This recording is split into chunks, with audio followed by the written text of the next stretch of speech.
Well, hey friends, welcome to the Everyday Mulemanship Podcast. I'm Ty Evans, and it's the best day ever. I hope it is for you too. I'm excited about our guest today, Ben and Neta Tennison from Missouri.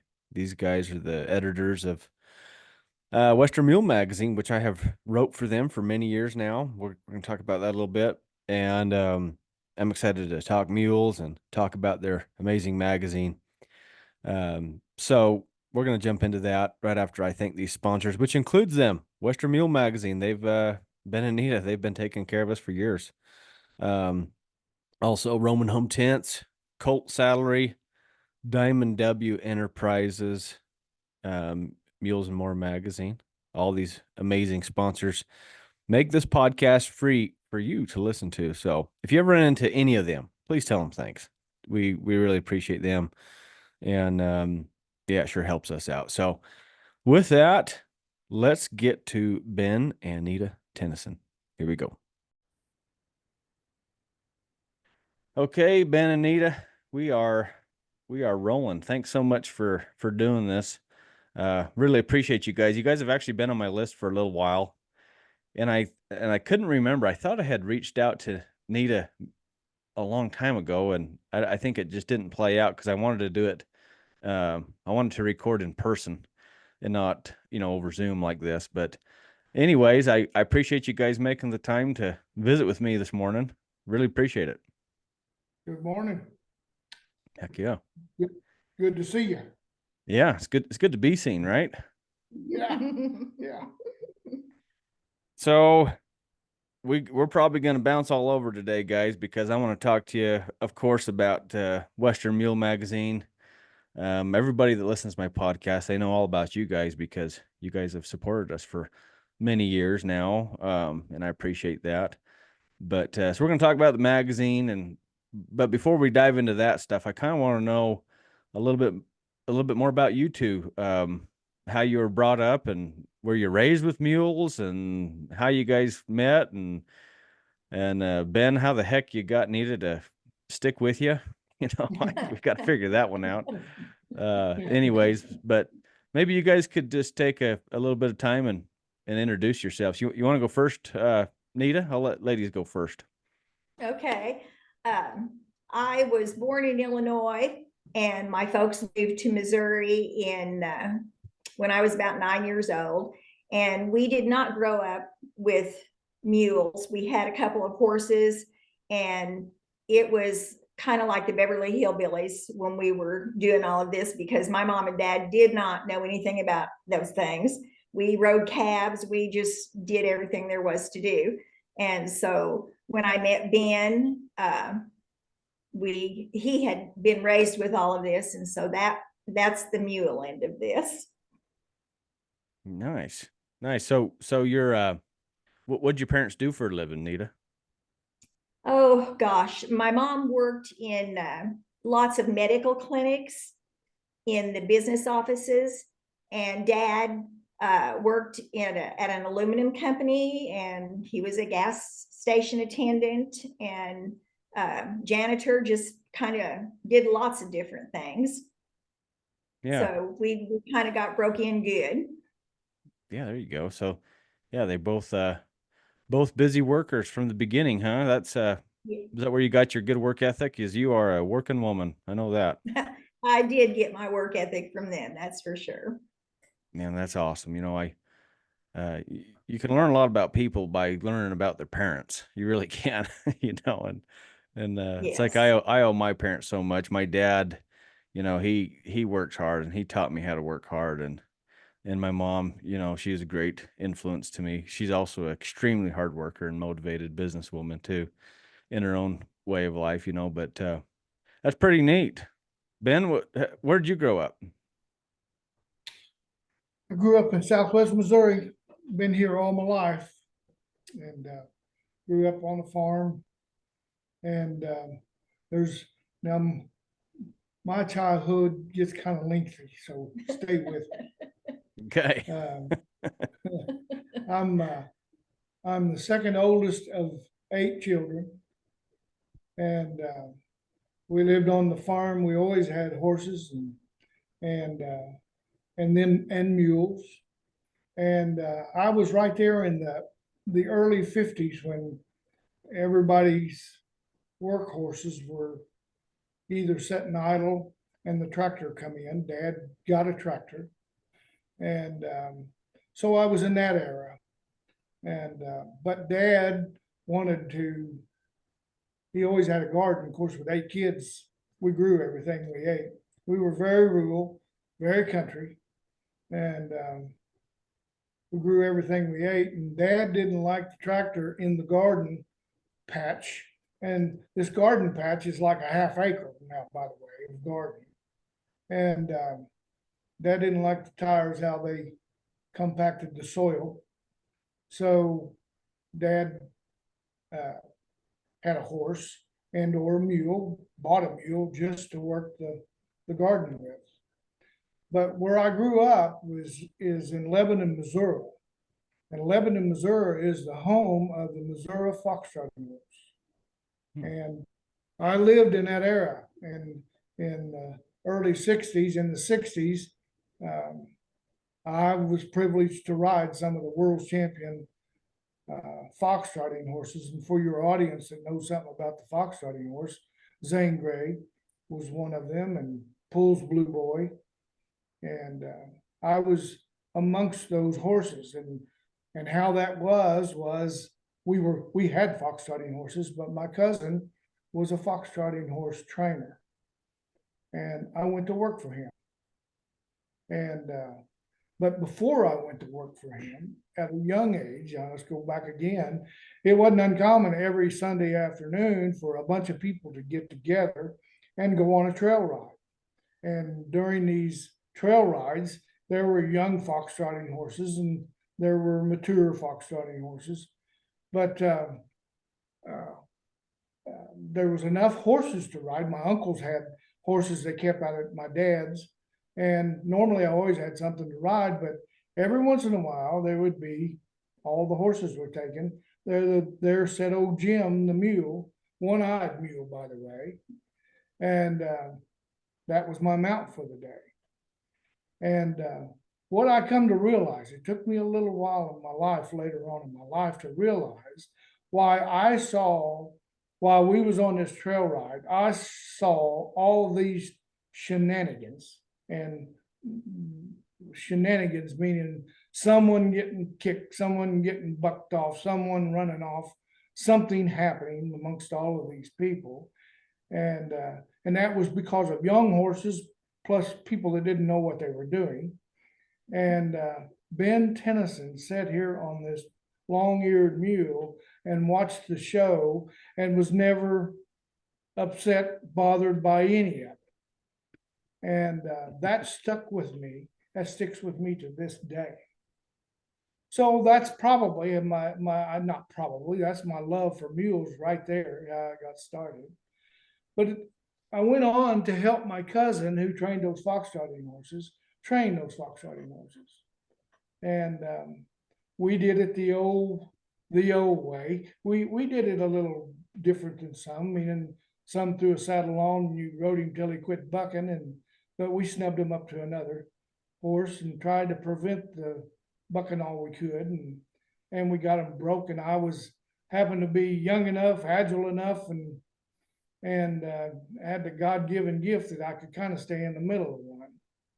So anyway, I helped him for many years, and of course, along came cars and girls, and all that kind of went away for a time. But anyway, I grew up in it and showed the foxtrotting horses, but I never forgot that mule. And mules have a wonderful personality, and if you get one like old Jim was, and Jim was about 14'2", and was good in the garden, as he said, but he was nice and gentle, and got along with him the very best. And of course, I knew all of the cowboy movies and shows, and me and Jim done all of that. So that's my growing up in the equine world. That's awesome. It's it's almost everybody I've ever talked to that you know, grew up in this. There's always that one horse or that one mule that they can kind of connect to. You know, for me, I got two of them growing up that really helped me. My dad had a good horse that called Jill, and she was just a good mare, you know, and I got pictures of me just as just a little kid, just, you know, 3 years old, 4 years old, 5 years old, just goofing off on this horse all the time. And that horse really taught me how to ride. But then the first mule that I ever had, I remember her name was Rosie. You know, typical red mule called Rosie. I mean, how many of those do you know, right? I probably have at least one or two Rosies every single clinic, right? But we had one of them growing up, and she taught me the ways of the mule, and it's fun to remember those good old animals that took care of us, you know. Yeah. That's for sure. Yeah. So Ben, what did your dad do for a living? That made My him so. dad, What did he do? my dad was a farmer for many years and then couldn't make a living on 40 acres and went to town and worked for what was called the MFA, Missouri Farmers Association. Hmm. And that's where they sold feed, they sold eggs. It was a ground feed, etc.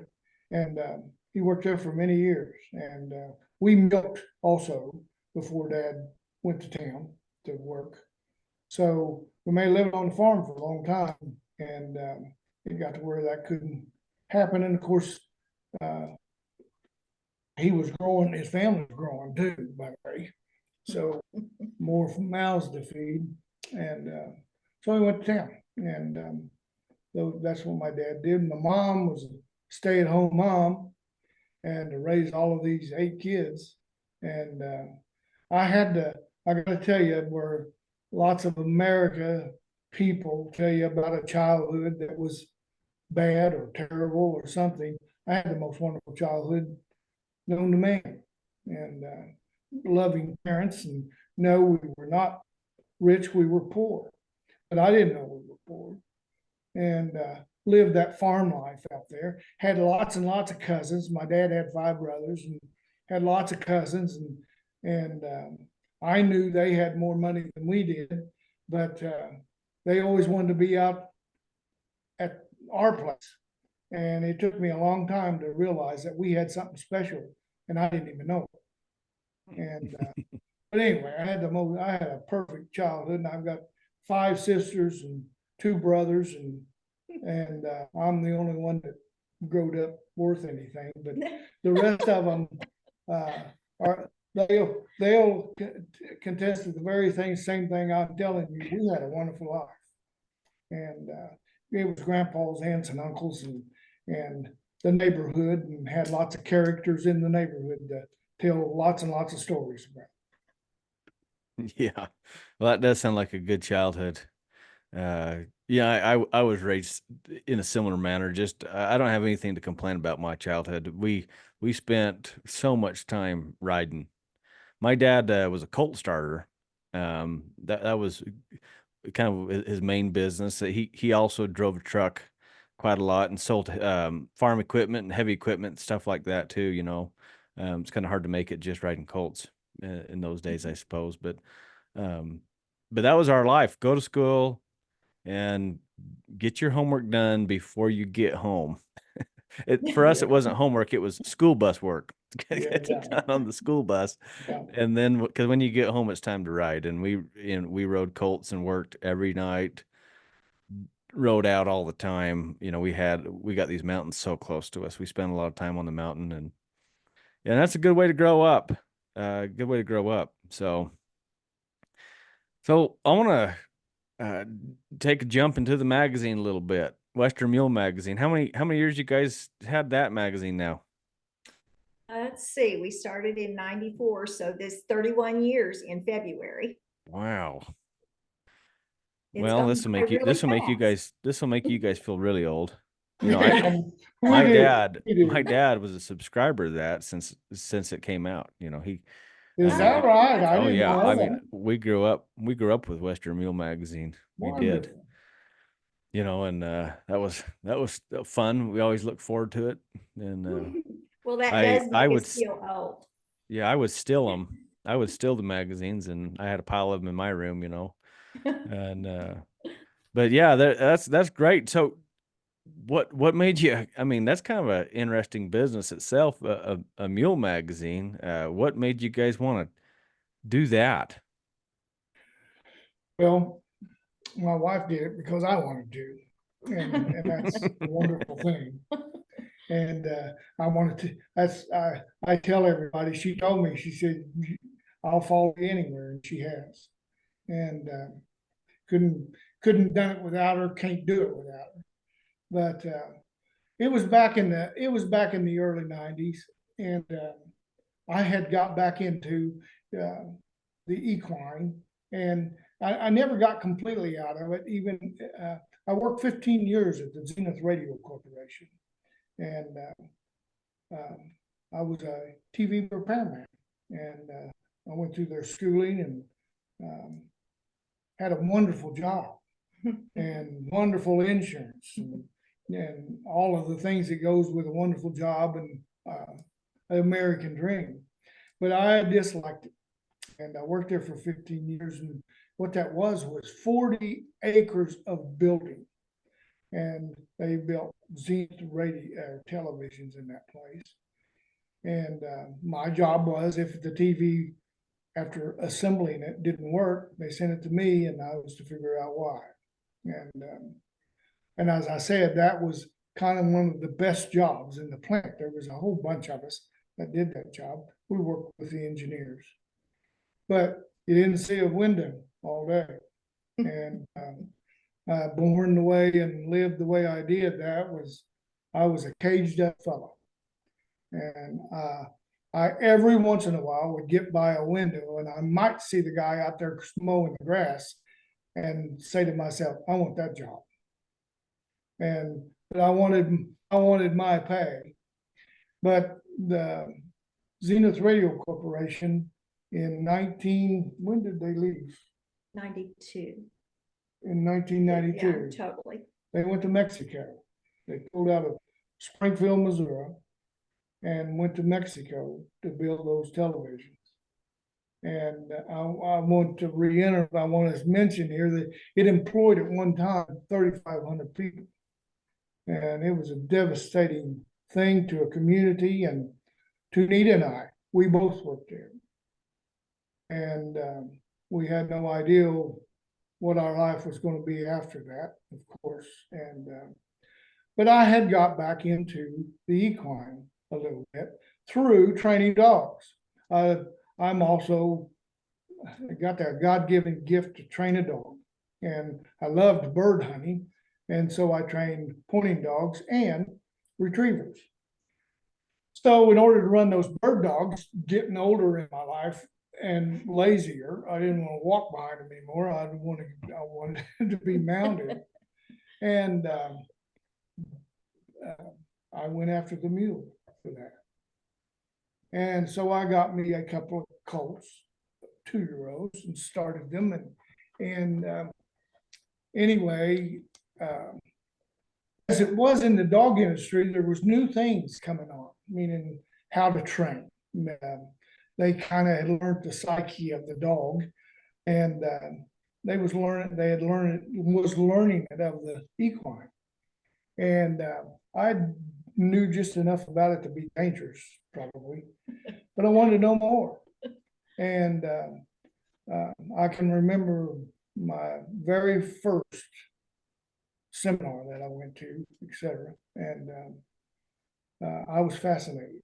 And that was unloading a mule out of the trailer, and he was not halter broke. And long story short, within a few hours, he was riding him around that round pen. And that tripped my trigger. And as I learned in the dogs, this new phenomenon that I had applied, that I had been reading about and saw it work right in front of my eyes and was amazed. I thought that too is another thing I can put in my toolbox that I know nothing about, but I want to learn everything about it.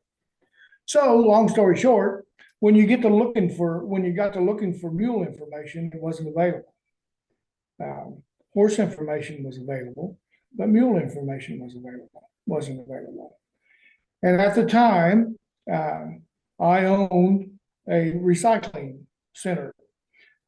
Zenith had shut down. I had went into the ferrous metal industry for a time and had opened in 1988. It was kind of getting big, Save the Planet, etc. And I don't want nobody to I'm very much an environmentalist and believe in the beauty in saving the planet, but I'm not a tree hugger. I don't want to be confused that way. But I hugged a lot of trees because I like them.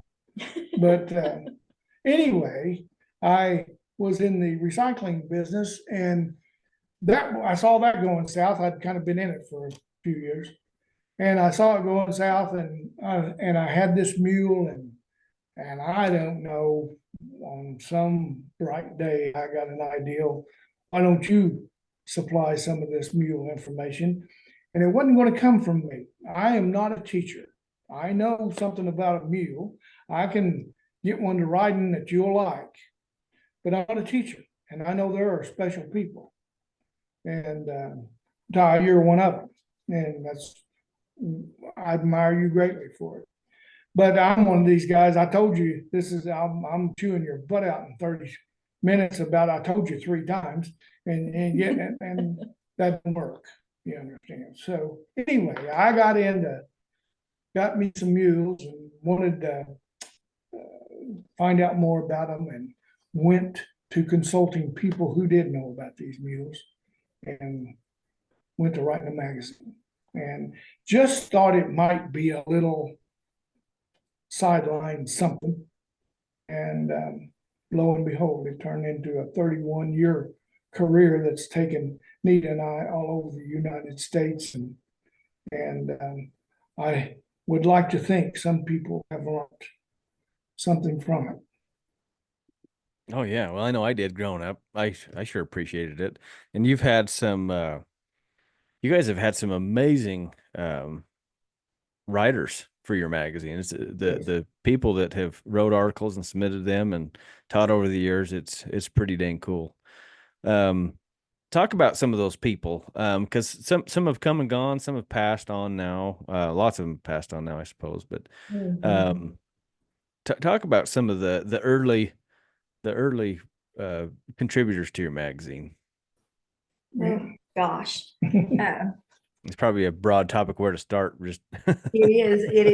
There have been, and this year, the last 2 years, we've had so many people that we've been losing from that time when we started the magazine Have passed away, and it's just like, wow, it's, all of the old time is flying away like that. And one of them that passed away recently was Dr. Robert Miller, from California. And he was a veterinarian, and he didn't write a monthly column for us, but a lot of times during the breeders issue, he would do things on imprint training and things like that.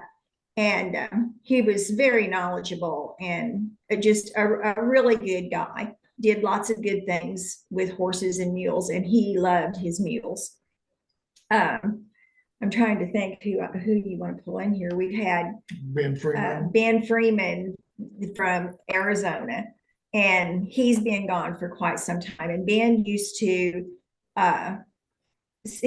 sell a lot of mules, and he told Ben the story one time about how before he started selling mules, he used to go to Mexico and sell frog, and did catch the frogs down there, caught frogs and brought them back to the States and sold them to universities for testing. And somehow he evolved that, and he got himself into mules. But he was knowledgeable. We did a couple of shoots in the mountains in Colorado with him, going out there riding our mules. We had a great time, And these people became very, very dear friends because we worked with them every month and in between. And Terry Nichols, that's been a long time ago. Terry was a trainer. He did clinics when he first started riding for us. He was putting clinics on across the states.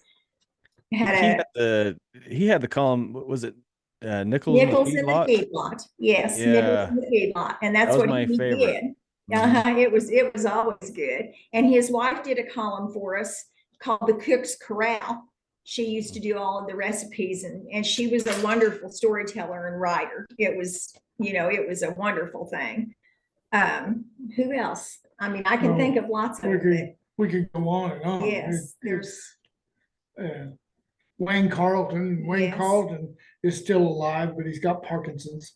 And we shot with Wayne and Ben Freeman and Bill Lance, who just recently died. Yeah. We shot a segment for the Rocky Mountain Elk Foundation. And We all rode our mules. we stayed up in the mountains, back in the wilderness for several days to make that shoot. And I still look at it today with awe. So, but that and many other things that we've been able to do with several people over this 31 years.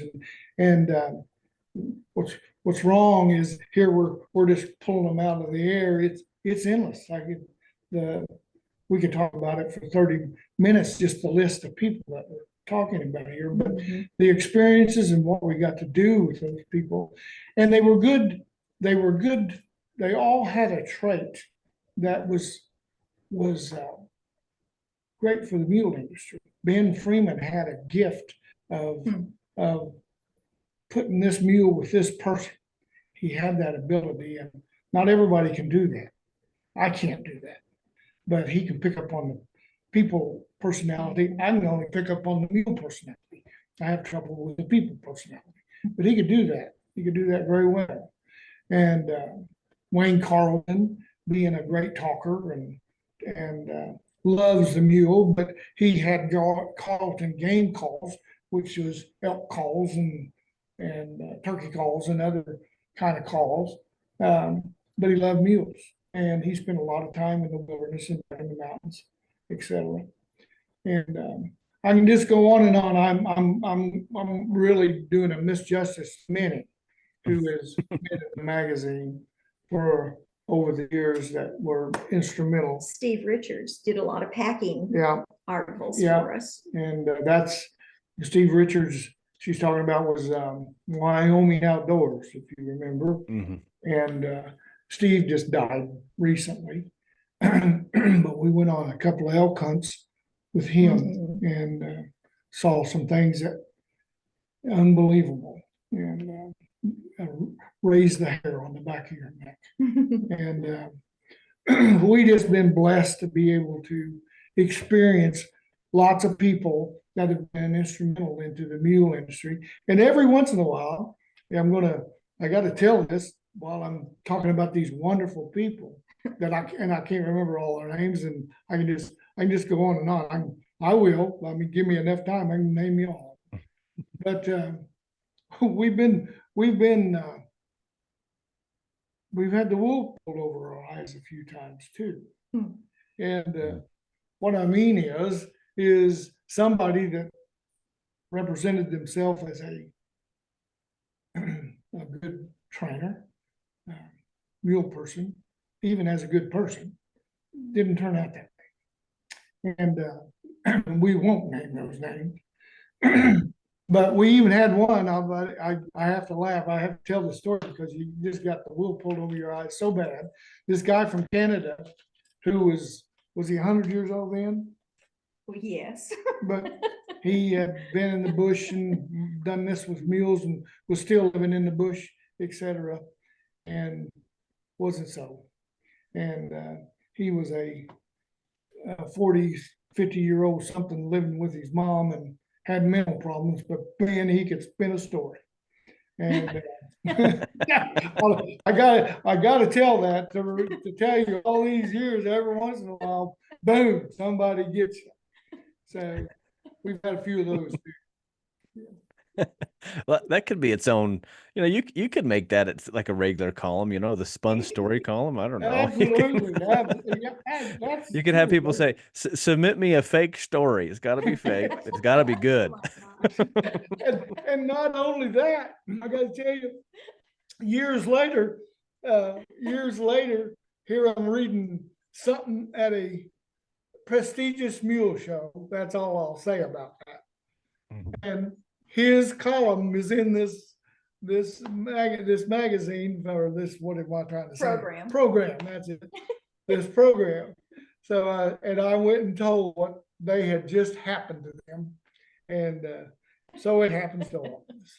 At least it wasn't bad though. I mean, it's Well, a little yeah. comical. It wasn't. He wasn't giving us training tips per se. He was more telling the story about his life, and he had quite an imagination. Me too, by the way. So I guess that kind of brings up another question, I suppose, is how do you find all your contributors and people that are writing articles? Um, I think when I started writing for you, I believe I had reached out to you guys, if I remember right. You might have to remind me of that. Because I was trying to prepare to write a book, and I thought, if I get in the habit of writing, these articles, then it'll help me kind of prepare for my book, which is I'm working on right now. It's at the editors. Right now. So it helped me a lot to just get in that habit and figure things out. But how do you find your contributors? Do they most of them reach out to you, or do you see somebody like, hey, I gotta have you join us? Well, we just been. I could sum it up in being blessed, but it's both. And and uh, and you do have to vet those who is asking to write, or you're asking to write, and for you. And anyway, we've just been blessed over the years.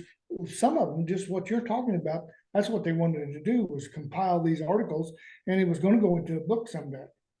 And that's some of how some of that started. And but anyway, just people that are knowledgeable about the equine. That ain't beyond me to approach them for their knowledge. And that's been the success of Western Mule Magazine all these many years, that I could ask Ty Evans to submit an article monthly and help to educate mule owners. And me and you both know, and those who have been successful with mules, there's nothing more joyful than to have a good mule between your knees and seeing God's creation. And I want that for every reader, and I think you want that for everybody you talk to. So the point is when that happens, and sometimes we need help, and sometimes we need a little help, and sometimes we need a lot of help. And when that happens, you've just done something great for these people, and it's a joyful time when I see it. So anyway, it's just people that are knowledgeable in the industry, and you're one of them, Ty. I appreciate that. Well, it's fun. I do enjoy it. It makes me think. It's easy to kind of blabber on with your words when you're talking and just kind of get by, which is what I usually do. But when you gotta really dial it down and write it down, it makes a difference. It really does. I've had to really learn how to articulate myself, using words, and it pushes you for sure. And also to keep it concise. I know you guys like most of your articles about what 700 words, give or take. Yeah. Is that average? Yeah. I mean, that's usually my target. And there's a lot I want to say. I'm like, okay, I got to put this in about 700 words. How am I going to do this? And at first it seems, in the very beginning, it seems like, one of those high school assignments. Well, you got to do this, and you have to do 700 words. And for me, it's like, no, I got to get it down to 700 words. We got to get this simplified, and that's a challenge. It really is. But it's also helped me be a better teacher in my clinics, because, I realize how too much information, people start to get a glazed over look. And so if you can give them enough information to get them started on, whatever it is they're trying to do, if they're trying to get their mule to back up or side pass or whatever, stop. Okay, how can we help them and get them to work right away instead of putting all this information out and them having to dissect all that? And you know what I mean? It's just so it's been good for me. I appreciate the opportunity you guys have given me on that for sure. Well, we appreciate you so very much. And I know how many people you have helped. We hear it here often. And, and there's a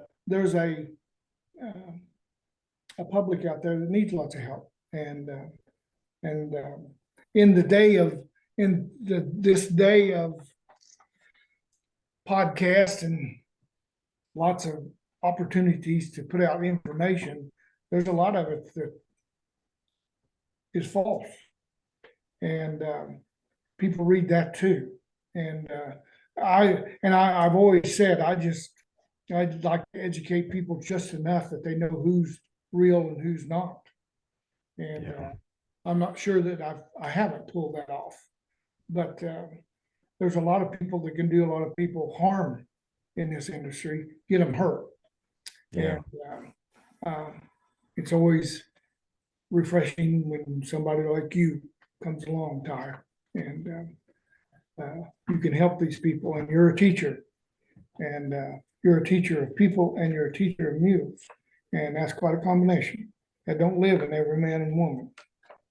Yeah, it's a blessing for sure to try to, but it takes work, just like anything else. It takes a lot of work to keep it up. So I guess from either of you, I mean, you mentioned something that is important, and I try to hit on this without picking on anybody particular, but how can people discern that information that's out there when they, because like you're saying, there is so much information coming at us, and this is not just mulemanship, right? This is everything in life. This is, I mean, all kinds of things. But how can people be better at discerning this information that they partake of? That's hard. I just had a great talk yesterday with my granddaughter about politics. And I won't get into politics here. Yeah, no, I won't. But we need to discern there. We need discernment there too. And it's not that that I didn't encourage her not to go listen to who I don't agree with. And you catch me listening to who I don't agree with just to see what they're up to. But the point is you need to listen to both of them. And then hopefully by the grace of God and lots of time, and it isn't easy, you will come up with the ideal that Ty Evans is talking the truth over here, and how he's doing that is, I see the way he sets his mule, I see what he does with his mule, et cetera, and we've got somebody over here trying to think they're speaking truth, and you don't ever see them do anything with their mule. And that's one way.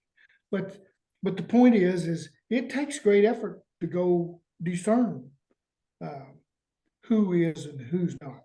And I want to mention here, Ed, also that in my life with equine, and certainly in the magazine business, there's some of these people that,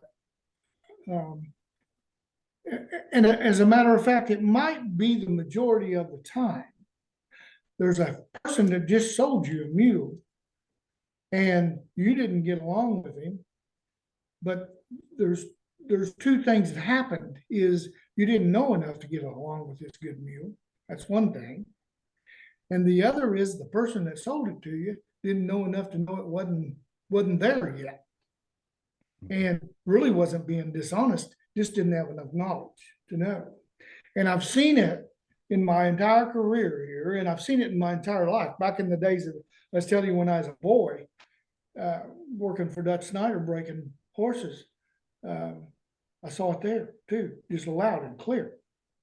And Dutch Snyder had a job, and I had a job in his training organization because of people that couldn't get along with a horse. And this horse was just outfoxing them, you understand, and was spoiled and needed what I always called a not jerked in his tail. But the point was, you could have him riding before the day's over, perfect, but he just had it over on his owner. Well, that we put him back to good, and he went back to the owner to come back 6 months later. You understand? And the point is you need enough knowledge to be able to discern between these who are trying to take you and who are legitimate. And to see the results of what they are telling you. You see what their results are when they're doing this versus the results of this person, and you know what they're turning out in life. And God will give you that if you just sit still and watch what's going on. And yeah, I like what you just said, Nita. You know, you got to be still. You got to be able to feel that discernment, and I guess you could sum it up. You know, by their fruits you shall know them. You know? exactly. I mean, exactly. so something else that along these lines that might help a lot of our listeners. So in my business, doing clinics and helping people, you know, I often deal with a lot of folks that will have just bought a mule, from anybody. It doesn't matter, just from anybody, and they're not getting along with that animal, which is a lot of times why they show up to get some help. So I guess I'll at least give them credit that they're showing up to get some help, right? So that's good. You go. So at least we got to start. The thing I really try to discourage negative talk in my seminars, in my classes. You know, it just doesn't do anybody any good to talk negative about somebody.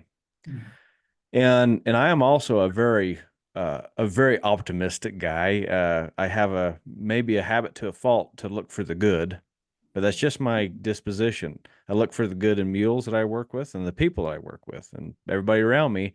I'm gonna default you to the good list until you give me reason otherwise, right? So that's just how I work. And so oftentimes people will come and they just bought this mule, right? And they're not getting along. And it's always the seller's fault, they say, right? It's always the seller's fault. And they say, I think they, you know, pulled one over on me. And I'm not saying that doesn't happen, because I know it does happen. I've seen it. Yeah. I've seen it a lot. I have seen it a lot. So I know that it is there.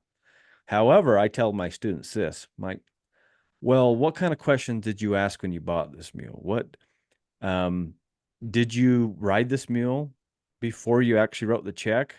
Which surprisingly enough is no. I mean, most people, I don't know, I could probably stamp a 60% on it that don't ride the mule they buy, before they write the check, which is, to me, I'm a hands-on guy, right? I mean, I got to do everything myself. It just kind of blows my mind. But this is what I'm getting at. This is what I'm digging at here is because of my default positive, like I think most people are truly honest, most are. I think it comes down to standards.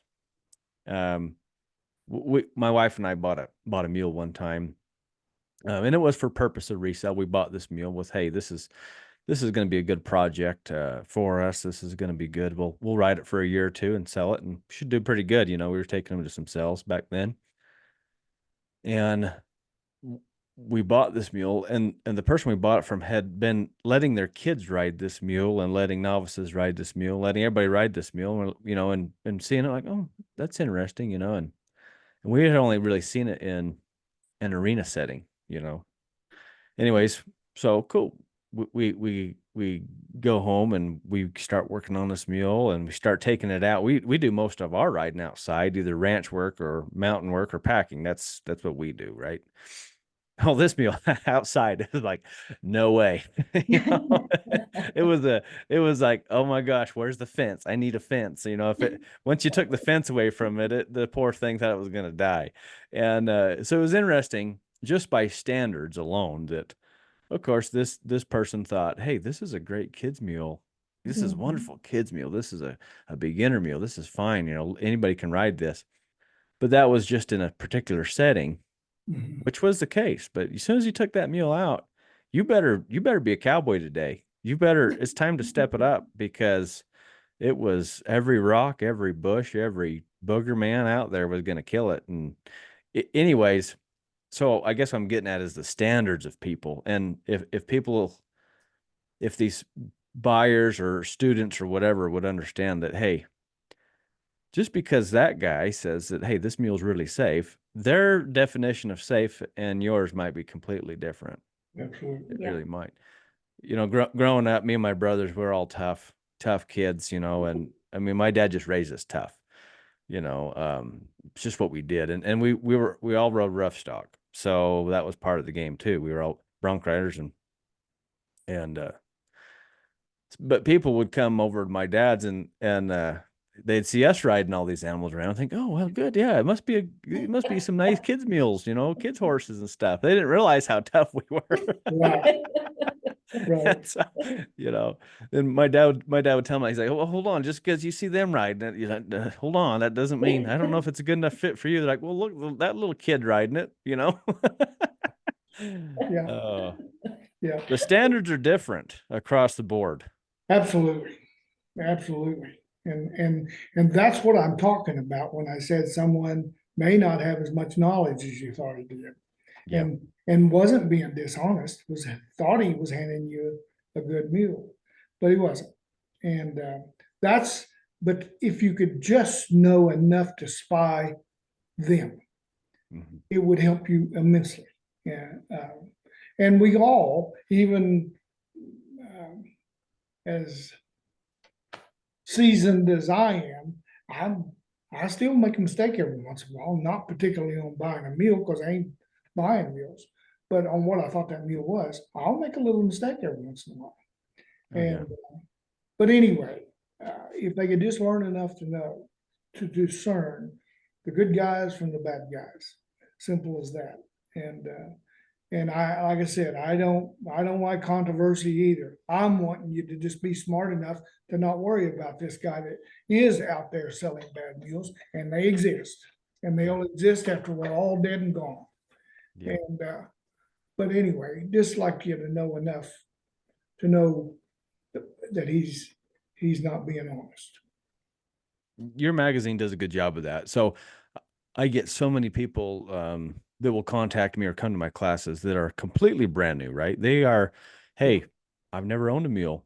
I don't know anything about mules. I don't know the whole deal, like what's going on here. And I appreciate these people trying to get that knowledge. They're trying. They really want to. And your magazine is a great source for that, because I mean, there's all kinds of good information in there. And then also, I think the coolest thing about your magazine is the community that you've developed. And that's kind of what I was getting at earlier with all the people that have contributed to this, because you have your own little community, your own little circle of people, your own little group of people there that is just amazing folks from all over the country that can help these people get into it. Yes. Are you seeing a lot of new people reaching out to you, getting the magazine and trying to get into this deal still? Yes, we are. As a matter of fact, and of course, at Christmas time, we get new subscriptions, people doing gift subscriptions. Right. But the last little bit, it seems like there have been lots of new people coming into the industry. And I get to looking at it and I think now, and this is truth. I think, did Ty do a clinic there recently? And I kind of start looking around to see, if someone's been in that area. And we do have that happen, but there have been several new ones coming in from just all over the country, which is really interesting. I like it when we see that. That's awesome. Yeah. That's awesome.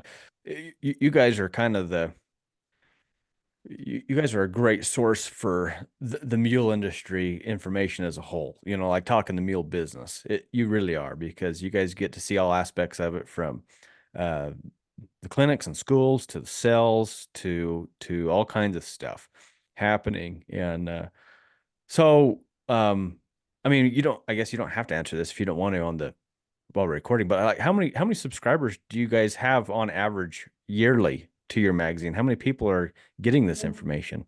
Gosh. Well, I don't know how, We're, we're at 2,500 right now, but subscribers. at one time, and of course, the mule industry's changed. You've seen it change since you've been there.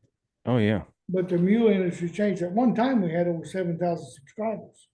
Wow. And yeah, well, and that's when hay wasn't so high and pickup trucks wasn't so high. Yeah, and that's what's happened is the industry is where it is today, and everything's so expensive. So it doesn't the backyard mule owner has gone away, and so anyway, it's gone down dramatically. And of course, social media has changed the magazine business too, and and of course, we all see the prices of mules today compared to what they were 10 years ago. And so things has changed out there a lot. And but anyway, and now you've got the magazine influence, and we've got a Facebook influence, and et cetera, trying to educate these people who just on a whim, I see it all the time, just on a whim, never was around equine, has this love for a mule and wants to get one and ride it all over the world. And every once in a while, you have to give them the speech that while they're looking for their money back on a good mule that they bought for a lot of money, you have to give them the speech that when you buy a $80,000 Ford pickup, Ford Motor Company won't give you your money back if you can't drive it. Yeah. Yeah. I saw a huge change after 2020, really. It seemed like people wanted to get to the outdoors. They wanted to get back to some rural agricultural route of some kind, some way. And so I'd say in 2021, it was a huge jump, like in our business in the clinics. 2021 to that date was our best year. Of course, we beat it out every year since. It's been better and better for what we do. But that was interesting to see.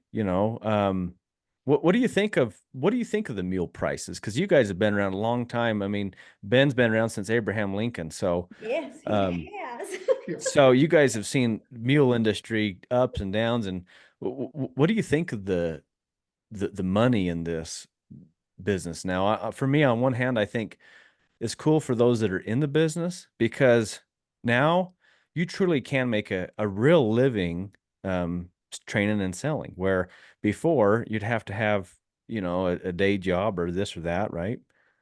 What do you think of that? Man, you've asked a old timer. I'm still griping about the price of bread. Yeah. I am fascinated by it, and I tell everybody, pickup trucks and mules are gone through the roof, and it's so. But in the living in the real world, or sitting down and thinking of it as not as I'm still living in the 1980s, trying to live up here in 2025. All things recreation, whether it be a side by side or a bass boat, they're all tremendously high. All things are. And if you want to play, you're going to have to pay. And sure, I'm going to go buy something somebody else can't handle, or a coat, and make it myself. But there's a world out here, and you deal with them, and we do too, that wants to get into this, and they don't want a side by side anymore. They want to see things that they can't see from side by side, and they still need our help, and they need the help of the magazine to help them, and your articles in there, and your clinics, and but I'm sure I'm a gripey old man, and I don't like the prices, and furthermore, prices of pickup trucks and the price of gas, for that matter. Yeah. I got mixed emotions on it, really. Like I was saying, I think it's wonderful that there is finally some good money coming into the mule industry. From a business standpoint, it's wonderful. And I also like that because of the money, it has brought in better trainers. You Yes, know, the days absolutely. of the, like you're saying, the backyard trainer just, trading and the buy it this Saturday at this auction and go down the road, sell it next Saturday at the next auction. Right. Those days are kind of coming to a close, and maybe they are already to a close because, um, I think because of that business aspect of it now, the real money. Hey, you take some time, you put a good handle on that mule, you do a really good job now, and now you could really get paid for it. Where before, I mean, I remember the first mule I ever sold for some real money, and I thought I was rich. I mean, I thought I was rich. Okay. And probably back then it was because I guess it would be around, I don't know, 1999 or something like that, 98, 99. I sold a mule for $3,000. 22 he gave me 3,000 bucks, a 22 250 and a cur dog. Wow. you You know did and I, good. and I I was like 12 years old, whatever, and I thought I was rich. Yeah, but That was a good mule. It was a yeah, really, really good mule. But I remember even then, though, um, coming from the business my whole life, my dad was in the business. I mean, from their perspective, why put all that time into them? Why get them really handy and why do that extra finishing touch if the maximum you can sell them for back then was $3,000? Like and the buyers were mountain people, trail people. They're not interested in, like, well, I don't really care that it can side pass perfectly. I just want to be able to, can I waller over there to the gate and open the gate up or not? That's it. And you and I both know, well, the better they side pass, the better you can open up that gate. But the sure. point is they just wanted to get jobs done with them. And so there wasn't a lot of incentive for those guys in those days to do a tremendous job. They just get them broke and sell them. But now when you look at the potential of going, like here in Utah, we got the, Chrome in the Canyon sale Mhm. that has really kicked off. There's Jake Clark's up there in Wyoming, and there's Salmon in Idaho. Those are kind of the big three around me. Um, there's some real money there, and so you can buy a mule and ride them for a couple of years. I had just a couple of days ago, I had Brian Mahoney on the show. Do you guys know Brian? Real Yes. well. Yeah. So, you know, uh, we were talking about the business and this type of deal too. And, for him, he was telling me, he's like, he says he only owns 4 mules right now. That's it. And that's totally different. Back in the day, my dad he had 30 or 40 in the backyard, not Mhm. 3 or 4, 30 or 40, right?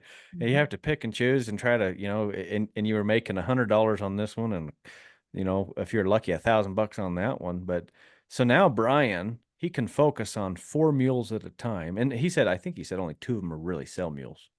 So focus on 2 at a time, do a really good job, and make good money. I think that's awesome. You It know, is. It on is, and the it's a time factor, and yeah. people that are looking for a mule to buy that they want to just go out and trail ride or have a pet out in the field to go look at, don't realize the time that goes into it. It's just like people that make quilts, women that make quilts, how much time goes into that. Or one of the things that has just astounded me in the last several years is people that make pies and how much they pay for a homemade pie. Now, I make pies, so I'm thinking, good grief, who would do that? But when I stop and think about it now and realize how much time is spent on that, plus what you have to make that come together, it's a good thing. People need to be paid for what they're doing because they're putting you on a safe animal or an animal that can take you wherever you want to go, and you don't know how to make them do that, and these people do. So they deserve to be paid well for what they're doing. I like that. Let's talk about the other end of the spectrum. What does this do? What is this doing on the bad side of things? It in what I'm seeing right now is the average family, really, the average family with, husband, wife, and a couple of kids that want to go recreate. Um, the reality is most of them they can't afford this. They Yeah. can't afford it, and And luckily there's outlets still, like you said, Ben. All right, well, buy a young one, buy something that needs some tuning and figure it out, and that's also where I come in. That's my business right there. All right, well, you go ahead, go buy that project. I'll help you. That's what I do. I'll help you work through that. But it is really hard for the average person. I just think about my own siblings. We all grew up riding. We all grew up doing this. We all took different routes and careers. My entire career has been based on the back of a mule. That's what I've been so blessed. I have nothing to complain about. I've achieved my goals this far in my life. But some of my siblings, and I'm not saying that they don't want to, but um, they took different routes. There's they do different jobs, different construction jobs, and different types of things going on. Um, and some of them just trying to afford an animal is not going to happen. It's just not going to happen. You know, what do you think of that? What's the money doing to that end of the business? How is that going to change our future in the mule industry? What do you think? I saw it back when we started Western Mule Magazine, and of course, before that, there was lots of backyard mule people. And that had a couple of kids and just wanted to recreate, like you said. And it was doable. And as I said, hay's got high, feeds got high, transportation or the trailer and the pickup truck to haul them around in as I went through the roof. So it's throw them out. And I, as reiterating, you can make one yourself. And maybe more than ever before, that ability to make one yourself, that information is available.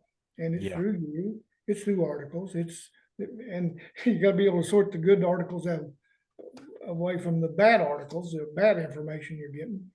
But maybe more information than I've ever seen. And that isn't always good. Meaning, as I just said, is while there's one great article, there might be 10 bad articles out there on training or how to keep these mules. But I don't know where this is going, and it may be going the way of hunting and fishing and other things. I mean, if you want to become a serious fisherman, you got to buy a $40,000 plus boat to go play. You understand? And not everybody can do that. But you can buy a little V bottom with a 10-horse motor on it and play that way too. And but anyway, I really don't know. I stop and sit down and think about it a lot, and I see a whole side of this industry, of the equine industry. That's not only mules, it's horses too, that doesn't exist anymore because of the high prices. And I don't think there's anything healthy can be said about it. And maybe, just maybe, I'm optimistic and I'm looking forward to the future. Just maybe that'll make a reversal here down the road. And people will become prosperous again and have a little throwaway money, and they can go buy them a little mule and get hurt enough times and learn something. And so anyway, I'm not certain where to go. Yeah, I think it's just like any other agriculture, you can just call it a commodity, Right. supply and demand. Right now I'm seeing a huge influx in breeders, tons of people making mules now. I mean, I get probably messages every week on this, and people saying, "Hey, what do you think of this combination? I got this jack, I got this mare. What do you think? What do you think? What do you think?" Right? And so I tell them, "Hey, get it while you can. You can raise."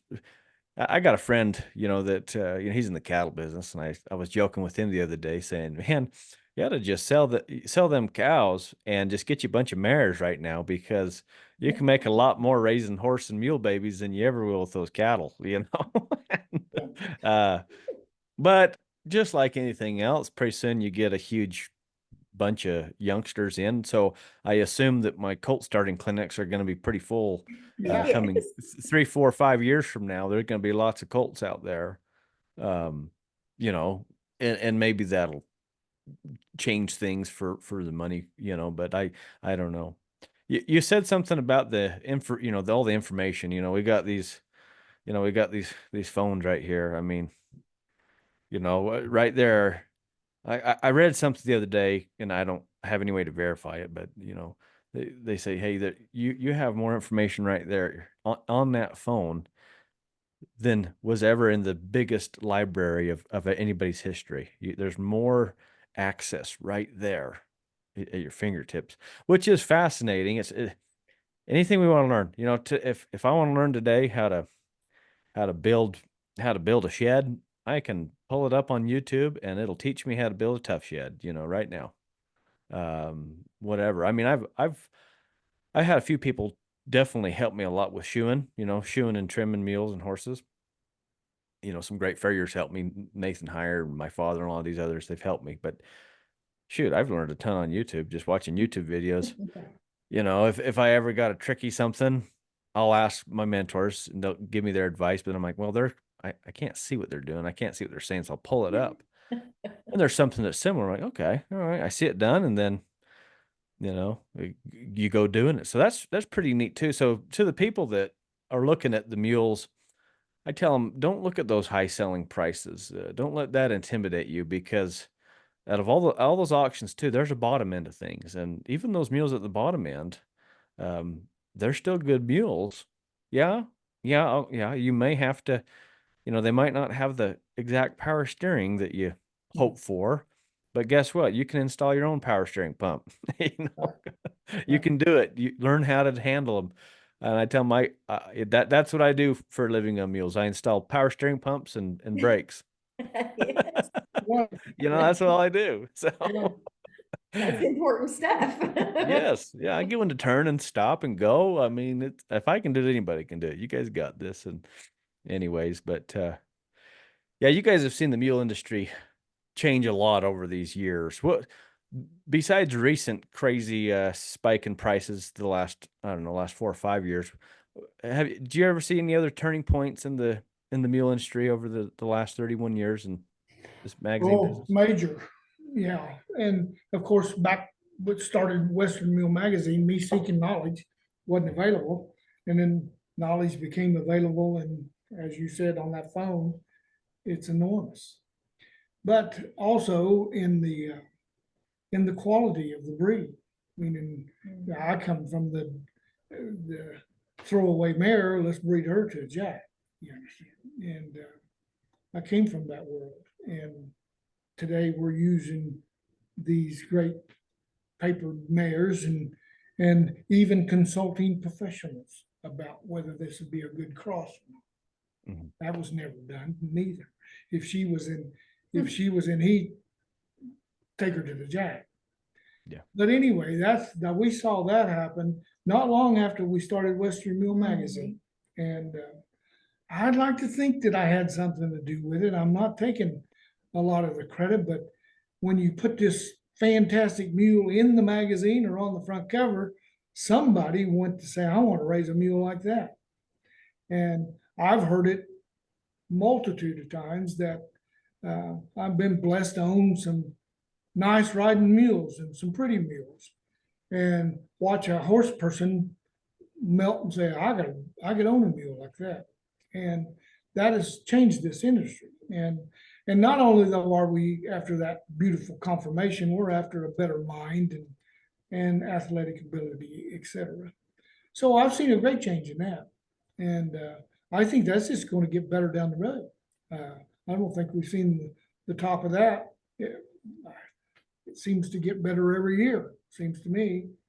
And then we started throwing in some knowledge with raising these better mules. And thanks to you and some others is out there doing this. And so now we got mules that are riding like horses that a lot of people couldn't believe that they could ever ride like that. And but anyway, I don't think we're over all of that. I think we're going to raise better mules. I think training techniques we're going to learn new things in the future. Oh, yeah. be able to pass them on to people and so we're not at the top yet. Yeah, it's good to keep learning, and I want to talk about that in just a second too. But in regards to raising better mules, I got a funny story for you real fast.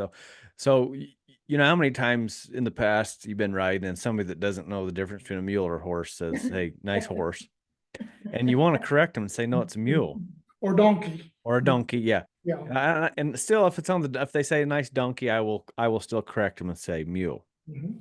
But I told my student the other day because they were telling me about this, and I said, "Hey, you know what? If somebody says, 'Hey, that's a nice horse,' just say thank you because that means you got a good looking mule. You know, that's a good looking mule. Yeah, yeah, it does. I want to ride a mule, but I want it to look like a horse. Okay, Yeah, so yeah, just say thanks and just go on with it. you bet.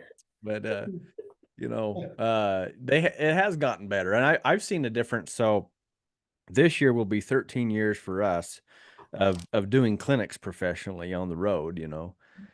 And I've seen a huge, you know, and I just reflect back to the quality of the mule that shows up. And it's a different mule today than it was 13 years ago, even. It is a different mule. I'm seeing much better conformation, much better put together hips. You know, the mule has always lacked a good hip, you know, which a lot of people don't think about this, but it that will be reflected in how well they stop, how well they go down hills, how well they back up, how well they, you know, pick up a lope. That hind end matters, you know. And back then people just didn't think about it, like you're saying, just well, whatever. But now I'm seeing this better conformation, better hips, better hind quarters on these mules, and we're getting better stops and we're getting better backups. All these things really do make a difference. They really do make a difference. You know, and I've rode all kinds of mules, so have you, all kinds, just every which way, right? And but you know what? When they are put together better, they handle better. They do. Yeah. You know, I can say I've done just as good of a job on this mule that's not put together as this one that is put together, and they get beat out. You know, that one that is good confirmation gets beat out. And I, you know, here in Utah, I come from definitely a lot of hunters and mountain people and ranchers here, right? So these guys are like, I don't care about, you know, I don't care about a bloodline and that. Just saddle it up and go get the job done. And I get that, but they're starting to learn. They're starting to learn. Hey, you know what? When you breed quality, you're going to get quality, and everything will be easier. Everything's going to be easier. And so, It yeah, makes it that's easier pretty cool. on the animal too.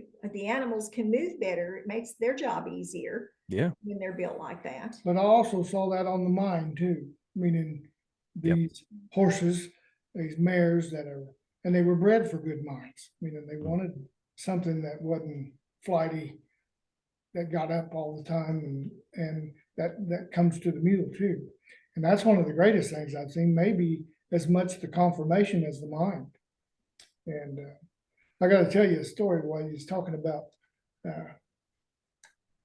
donkeys, and I've never owned donkeys. I wished I had Tex Taylor from Texas A&M, who was great in the donkey industry. He's long gone. But Tex said, you need to get you a donkey so you can understand these mule better. And I think he's right. But I never did, never took the time to own one, train one, etc. But I got into cowboy mounted shooting, and in the 1998, 99, 2000, 2001. And it was an escape from the mule world. Now, I'm sorry, and I'm just going to tell it like it is. Ben Tennison and Neta Tennison, if I step on a mule, it better be a pretty good one, and it better be operating pretty good. You're under the microscope. I don't like it. He's the same. And yeah, and you are too, Ty. Yeah. By the way, and I don't like it. And if you want to follow me long enough, you're going to find out Ben Tennison makes mistakes. But anyway, I needed an escape. And so I got into this cowboy mounted shooting, only mules standing there. And I call it my midlife crisis. Instead of a red Corvette and a girlfriend, I did this, and I'm still alive. And but anyway, it had all of the qualities of aging man and a boy and his mule, you understand. And it's shooting 45 long coats, busting balloons and competing. And I didn't go over there to compete. I didn't go over there to win. I went over there to play and just have fun. And nobody expected much out of me in this mule. And it's got a long story to it. I went with two mules, and the one that I didn't think would take to it did, and the other one was too slow. But anyway, to make a long story short, I, as I do all things, and it's the very reason why I don't play golf, is I got to be the very best at it. And I do. I wished I didn't have it, but it lives in me, and I got to be good at it. And that's what happened to me. And all of a sudden, I've got to beat these horses. Well, in the year of 2000 or 2001, I can't remember. I qualified for the World Shoot in Scottsdale, Arizona, out of 178 horses. Wow. And I was going to go beat them all. And anyway, to make a long story short, I ended up 33rd in the world, and yours truly here had 30 seconds in penalties, or I'd have been in the top 10 in the world on this little 14 two-hand mule, who is now Nice. here in my lot, that's 36 years old. And anyway, of course, the mule industry, this is a prejudiced world we live in, by the way, and there's a lot of people prejudiced. These guys sitting on these thoroughbred type horses and paid lots of money for them. They didn't take it good when they got beat. And every once in a while, I'd catch some sourpuss saying too much and walk by him after just beating his time and said, "You realize you just got beat by a donkey?" That's what I never did get jerked off of there, but I probably should have been a few times. Some they deserved it. And the point was, that was a few that felt that way. There was some real cowboys doing that stuff, and they knew how special that mule was, meaning it was a special animal as it was a special horse, you understand? Yeah. And but anyway, I've lived in the prejudiced world of these mules and seen it firsthand. But I've got to do some wonderful things with these mules, and that was one of them.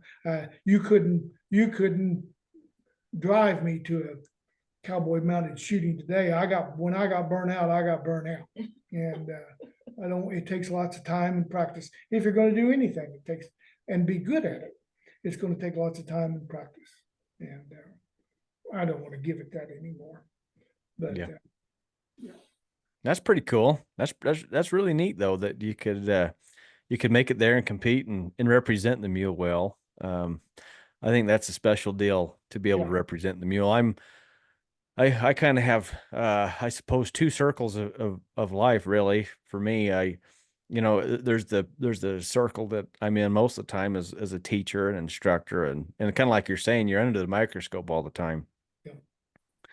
Then there's the other circle that I'm with other mentors and other really great horsemen that I get to be around, that they're at the top of the pinnacle, and I'm learning from them. But it's still under the microscope because I'm the kid with the mule, So, so they're definitely judging, looking at me like, "Hey, bud, you better get that donkey operating good. Better get a stop on that thing, And I appreciate those opportunities, because it still makes me step up and say, "Hey, you know what? I'm going to represent these mules so good. I'm going to show them what mules can do." I get invited to a lot of little brandings around here in Utah in the springtime coming up. It's one of my favorite seasons, to be able to go rope and go do this, and there's always them guys there that you pull up and you let your mules out. They're looking at you like, "Really? This guy's gonna come rope on his mules? Oh, he's just gonna be on the ground crew probably." There's just, they're, you definitely feel that, and I think sometimes we make it up in our own heads too a little bit, but Possibly, yes. but when you can show up and you do a good job and your mule is awesome, and they see you getting something done, it's really neat. But what I have learned though is, if you're going to show up with a mule, at any of these brandings around here in Utah, anywhere in the Great Basin, because quarter horses are king here. You show up with a mule, you at least better rope good. Yeah, yeah. That was my deal. I at least shot good. Yes, Yeah. you better Yeah. shoot good, because if you can shoot good or you can rope good, then you'll be all right. I want to, but I want to tell you a story there that goes with that, and it relates to you. I don't let people ride my mule. I just don't, and I like to think that I've got him awake enough that you hit the wrong button, he will get busy, and that's one of the reasons why. But a great friend of mine, and what you talk about at the top of the pinnacle, and that's who some of these guys were. They were great horsemen, and even this one was a great mule man. But I let him ride my mule one time, and he come back and he said, "She's one in a million." That's how he said it. Yeah. And I said, "No, she's not." And this is what I want the public to know. You can do it, and I can do it. I can make this mule operate to compete with these horses. And in the wrong hands, she's just another mule not competing. And the point was, and she was sure enough a good mule. I don't want to take nothing away from her. But the point is I'm going to brag a little bit, had her trained good. And so you can too, if you know how, and put in the time. A big offering there of putting in the time. Put in the time. And lots of people can. And these mules, while I ain't expecting one to win the Kentucky Derby, but it wouldn't surprise me. But the point is, they can compete, and they need to be trained right. You can't be hammering on them like a bunch of horses. And that's how I beat a bunch of those horses. These guys putting too much pressure on them. They had them backing off, and they didn't even know it. Yeah. And I got good enough where I could sit right there on my mule and watch a man run, and seen his horse starting to slow up as he's starting to take this barrel. And I said, I got it right there. And what it was, he's about to jerk his mouth off coming around that barrel, and he was bracing up for it. So, but when they got to learning some of that stuff, sure, he could beat me. He was a 16 hand, and I was on a 14 too. And he had a bigger stride and longer and faster and the whole 9 yards. He should have been beating me. But anyway, like I said, someday a mule may win the Kentucky Derby, and I won't be surprised, but they can compete. Yeah, that's cool. As you're bringing that up, that makes me think about, so we do our extreme trail clinic out here in Utah every year, and it's kind of it's one of my highlights. I just love it. And people will come, and basically all we're doing is jumping around on rocks and going in rough country, and I see you. Yeah. They're obstacles, all right.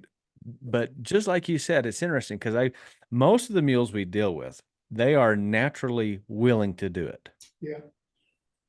I would say 9 out of 10 of them naturally will say, okay, cool. And they'll go wherever we're asking them to. But I've seen this happen where the first day they're doing everything that the student is asking of them. But day 2, they start to slow up. Day 3, they start to slow up. And then way back when I didn't know why. I'm like, why, gosh, these guys are doing so good on day 1. Why are we not getting it on day 2? And then all this cool videoing came out, right? And all this cool photography. And Sky is really good at photography. You guys know, you get all of her pictures. Sure. That she's so good, and she captures these moments, and she'll say, so after we get done, we'll go back to the fire, sitting around the fire that evening, and she's going through pictures, and she'll call a student over here. Look, let's look at this. This is why your mule doesn't want to jump today. And like as that mule is cresting that jump, the person's pulling on the reins. Yes. Right there. They're using the reins to hold on for the human's own balance, and they don't realize that they're smacking on that mule. And she's, so we're trying to teach them, put them reins forward, because you're right. Horses, mules, any of them, if they learn when they're about to do this athletic endeavor thing, they're going to get hit on. They're going to get pulled on. They're going to slow up, or they're not going to want to. Pretty soon they're like, why should I jump that? It just hurts every time I jump that. It's just logical to them. Exactly. And see, there you just said it's logical to them, and more so a mule. If you're gonna hurt him, he'll not give it more so than a horse. And, but I call that, that's the intelligence, or that's the self-preservation. That's what lives in a mule that I admire so much. And if you got one operating freely, and it's rare to have one operating freely and not be hauled on. And Cowboy Mounted Shooting taught me so much of that. And mine got to slowing up at the barrel down there. And that's when you're switching guns. And I thought, why is she doing that? And back again, video, it was coming along, and I could learn something. Old Ben Tennyson sitting there with his spurs, just giving her this. And she's given me everything she's got. But old Ben Tennyson's still wailing on her with them spurs. I had to go build me a pair of spurs that I couldn't go wailing on her with, and got 100% out of my mule by doing that. I learned a lot during that experience, and in the mouth with spurs, etc. And like I said, people are doing the same thing with their horse. They just don't realize they're doing it. And once you show it to them, I'll be darned if they won't go beat you. But anyway, Good. They will. But the point is they're hindering their horse. That's what they're doing. And if you hinder a mule, you ain't gonna get all out of him that's there. Yeah, that's great. Yeah, and we want them to beat us too. At least I do. It's interesting because when people come to my clinics and stuff, I'll tell them, like, okay, now all of you here, now you've done my clinic and you've experienced this, you have no excuse not to be better than me next time. I agree. And they're all like, they look at me kind of funny, like, oh, I can never be better than you. I'm like, well, why not? See, you got the opportunity here to learn from me, and I'm bringing all the knowledge from my experience and my mentor's experience. I said, but you're a new person and you have other mentors and you have your own experience too. So you get the snowball effect. And they go, oh, I'm like, you guys should be better. You keep after. I hope you are, that's going to be good for the mule, for dang sure. So I'm still astounded by the amount of information available today. And those need to go seek it. And sure, you need some God-given ability and natural instincts here. It helps a lot anyway. But anyway, if you're just wanting, for those that just wanting a good ride in God's creation, you can have it. And it's that information to go do that. And as I said, I went into Cowboy Mounted Shooting as an escape. I didn't go over there to compete. But typical of me, that's what I did. But I learned so much while I was trying to get better, while I was trying to get this mule better, while I was trying to beat those guys and women, by the way, who has waxed me more than once. And the point is I learned so much. And it's things that you and I have done for a lifetime that we're trying to pass on to people. And it did do me good when I told that person what he was doing with that horse. And when I seen him fix it and go to beating me, it does make you feel good. And I'm a competitor. I don't like losing nothing. But he's even a competitor when we're pulling weeds in the garden, Ty. we're on a row right across from each other. And the next thing I know, there he is halfway down the road. Do we really need to talk about this? We need to. And maybe you should, hey, Neta, you need to make doing the dishes a competition and doing the laundry a competition. And there you go. For those things, but he won't fall for the garden. So Neta, I know you're the gatekeeper of the emails and the questions. You guys get all kinds of questions all the time from all kinds of your readership and your subscribers. What do you think needs to be out there more from an educational standpoint? What do people need to know more about? What kind of questions you're getting that aren't being answered from all the information that, like Ben's talking about? What do you see? One thing, and I don't know, it's hard to say this needs to be out there because then we put it out there and 6 months down the road, somebody saying, I never see anything about this, but Yeah. it absolutely the Yeah. very, what do I want to say? The very beginnings of working with mules, just the simplest things, how to lead a mule, how, just things like that. People will forever want to learn those things and think that they never see that. So the basics, that's what I want to say. Those never fail to be something that someone is seeking, is the basics of what you need to do. Yeah. So we just get that a lot. Mules 101 will always be popular. Yes. Mm-hmm. Yes. That's hard too, because like I think about myself, I find myself putting out information that is more towards where I'm at in my journey. You know what I mean? Like I think it's really easy. So I'll show up to a clinic sometimes and I get going and I realize I look around and everybody's like, what is he talking about? And I realize that, you know what, they're not at the level that I'm explaining things at. And it makes me think of like the scriptures, how Christ taught in parables. Yes. And he did it so that he could be relatable and it could be the simple, but it's the basics. That's what you're talking about. It's the basics. And so I have to constantly go back to that myself and say, well, I know, in my own little mule journey right here, I'm working on these things. That's what I'm trying to get done, but I'll keep that between myself and I need to help these people from where they're at. And you're right. The basics are always there, and the principles, the principles are applicable whether somebody's just starting brand new or they are extremely advanced and the best ever. Even if they could say, well, I'm the best of all time, the principles still apply. Yeah, you can never go wrong with that. Yep. Just because we always need that. We need that reminder. I think we lose sight of the day. Coming spring, we just got 5 inches of snow last night. Spring seems an awful long ways away. Yeah. But in the spring of just crawling on a mule and having a 4-hour ride on some warm day when things are starting to pop, there's the vast majority of people want that very thing. Yeah.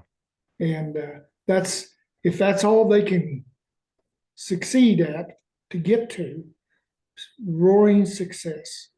And I think we take for granted that we've been blessed to do that for so long, that that's what these people are seeking.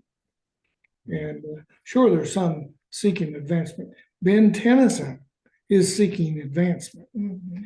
And I can still learn. I get taught by somebody every once in a while, something brand new. But anyway, it's the simple things. And we need to keep that. That's what we always need to go back to. I have to go back to that. And when you find somebody on the phone and they're so excited about getting this magazine and wanting to learn more about these mules, we got to take ourselves back there where they are and what they're wanting out of this. And it isn't to become world champion cowboy mounted shooter or world champion roper. They're just wanting a good ride and with their spouse or with their friends or something. So we got to keep that in mind. And so we say all of that, but I want to tell you, don't you stop teaching and advancing, because what you're doing, there's hundreds and hundreds and hundreds and hundreds of people that want to advance to those things too. So don't ever stop that either. Yeah. Yeah. We've worked to split up classes these days and try to change it up so that, okay, if you want the next level, well, here's this class. Yes. But if you're just beginning, come to this one, and I really want those beginners to come to the beginner classes. Don't come to Mulemanship 2 when you're starting. It's not that I don't want them there. It's that I know if they show up and they that's what they get, it'll be too confusing. It'll actually be discouraging for a lot of them, you know, Mhm. because they'll come out and they'll try to do, okay, well, we're going to run down here and we're going to hit that stop at that cone. And they go 50 feet past it and, you know, and now Yes. they're embarrassed. And now they, you know, like, okay, well, we got to go back to the basics. We got to get that mule ready to stop. We got to get them ready to turn, ready to do whatever we're going to do, you know. And so, yeah, I appreciate that. So, couple things before we finish up, guys. Where's the future of Western Mule Magazine going? What do you hope to see in the next? What is? I don't know. We ask each other that every day, baby. And we don't have an answer. We don't know yet. We know this though. We are so blessed to have, and I just wrote it in an editorial. We got the best job in all of America. And it's all of the people that we've met over the years. I gotta write a book before, and here you have, and I'm already jealous. But Competitiveness already showing up, Nita. I know. well, all of the things that we've done, we've got some wonderful, wonderful stories, and of wonderful people and of bad people, and but the things that we've been able to do in the name of Mule. And but anyway, we know very well that we got the best job in all of America, and it all started from a real rural, humble beginnings, and we still live like that. And while I'm telling you, Dad bought the mule that I rode to plow the garden. Ben and Neta Tennison have a garden every year, and it's one of the most exciting things we do in the springtime. Yeah. Is plant a garden, raise a garden, etc. And we're good at it.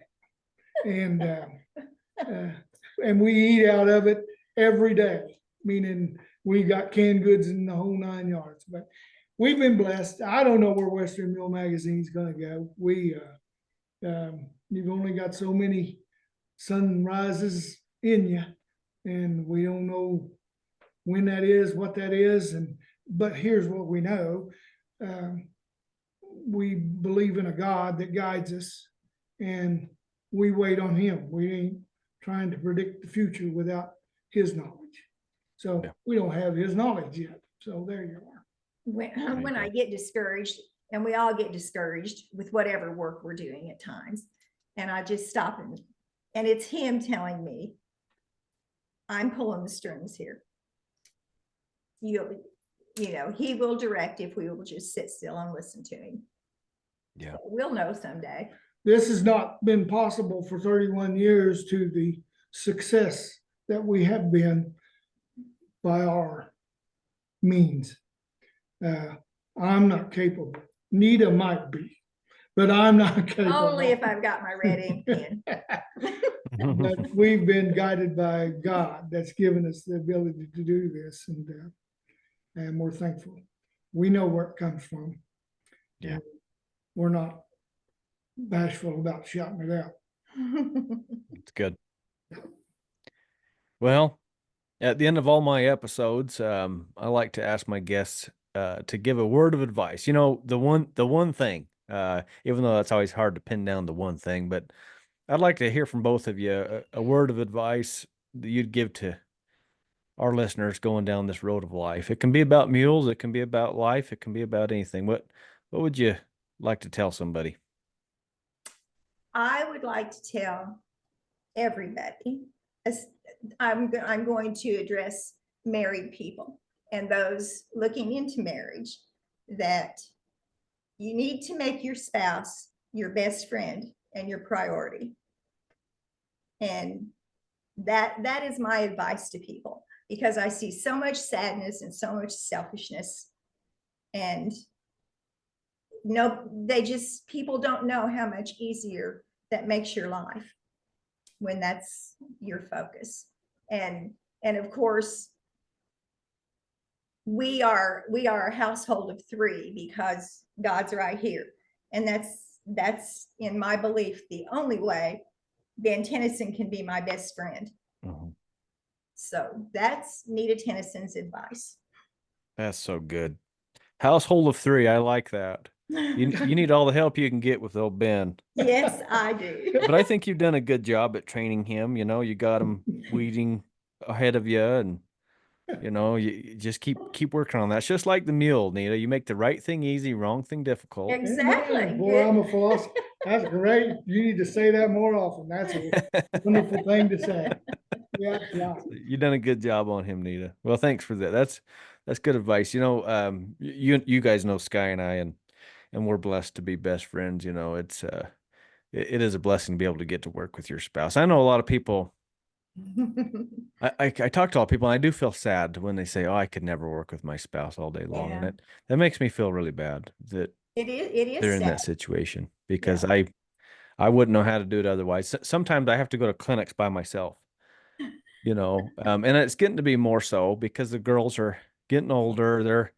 Ellie just turned 12 yesterday, and of Yes. course, when this podcast comes out, this is coming out a couple months late, so that'll be old news. But she just turned 12, and Swayze's 10, and um, yeah, they're growing up, and Yeah. things are It changing. happens And there's fast. this year I have to go to a lot of clinics by myself, and I'm not looking forward to having to go by myself, because Sky is my right hand. She's So then again, that best friend thing, and I've told this to our kids and our grandkids, because we've got grandkids that are old enough to be looking at being married.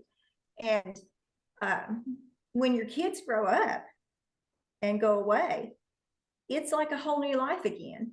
And if you're not friends and you don't know each other, because all your focus has been on those kids or on whatever else you've been doing in life, it could be a disaster, and it doesn't have to be.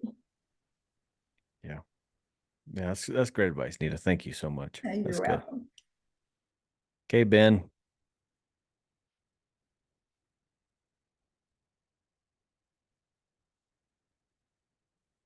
Oh, we're froze up here. I am aware that possibly not everybody can. And I certainly, uh, uh, like you, have noticed I'm too sad, and they're missing something great. And I'm going to give you some advice for down the road. This trouble you're having today, going off by yourself, is going to get nothing but harder. And I'm pretty much in the mode that Ben Tennyson don't do much off by himself. If me and Nita can't go and do it, I don't want to play. That just I don't know that I even understand that myself. But uh, I'm I miss her too much when I'm gone, and she gets me out of too much trouble. So anyway, but I gave some advice earlier, and I was talking about my granddaughter, giving her some advice about politics. But it don't matter whether it's religion, politics, or how to train a mule. Go seek. And there's right answers and there's wrong answers. And find you a mentor. I'm thankful to tell you my granddaughter's mentor is me. And that's a big responsibility, meaning that I'm giving her great, valuable advice, great wisdom. And it causes me to question myself on some things because of that. Because every once in a while, I just go off on a tangent. And I have to rein that in. But whether it be on mules or politics or religion, seek. It's there. And as I said earlier today, more than ever, there's more information available to somebody wanting to know something about a mule or a spaceship than there's ever been. And yes, there's bad advice and there's good advice. And you need to find you a mentor, learn all you can learn, and buy every one of Ty Evans's tapes so you'll know more when it's over. And so the next piece of the information you get, you might know whether it's real or not. And then and then only can you become a better godly man,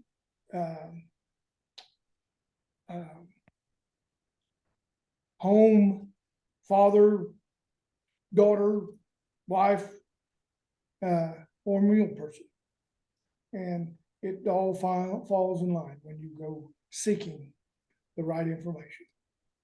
There you go. Seek and ye shall find, knock and it shall be opened unto you. Amen. Yes. Will be. Yeah, that's good. That's great. Well, I appreciate both of you, excuse me, for coming on the show and doing this. You know, a lot of our listeners have wanted to hear from you for a long time, and Great. we appreciate the support you guys give the show too. Thank you so much for that. Yep.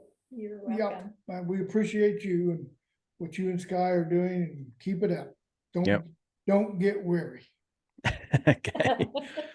Hey, tell our listeners where they can subscribe to your magazine and check out what's going on and how they can keep up with you guys. Tell them how to contact you and everything. Okay, you can go to westernmulemagazine.com to subscribe to the magazine, or you can call the office at 417-859-6853, Monday through Friday from 9 to 5, and we will get your needs taken care of. Awesome. Yeah, you guys be sure to check out westernmulemagazine.com and go subscribe. Their magazine's awesome. And I've been, how long have I been writing for you? I was trying to remember that. I don't know, maybe 4 or Wow. 5 years. Oh, You- yeah, I bet 5 at least. You was so short you couldn't hardly get on a mule when you started. Yeah. Well, I enjoy it. So, all right, guys, go check them out. And thanks again, Ben and Anita. Appreciate you so much. To all our listeners out there, thanks for listening and God bless you. We'll see you down the road. Thanks, Jack. Thank you.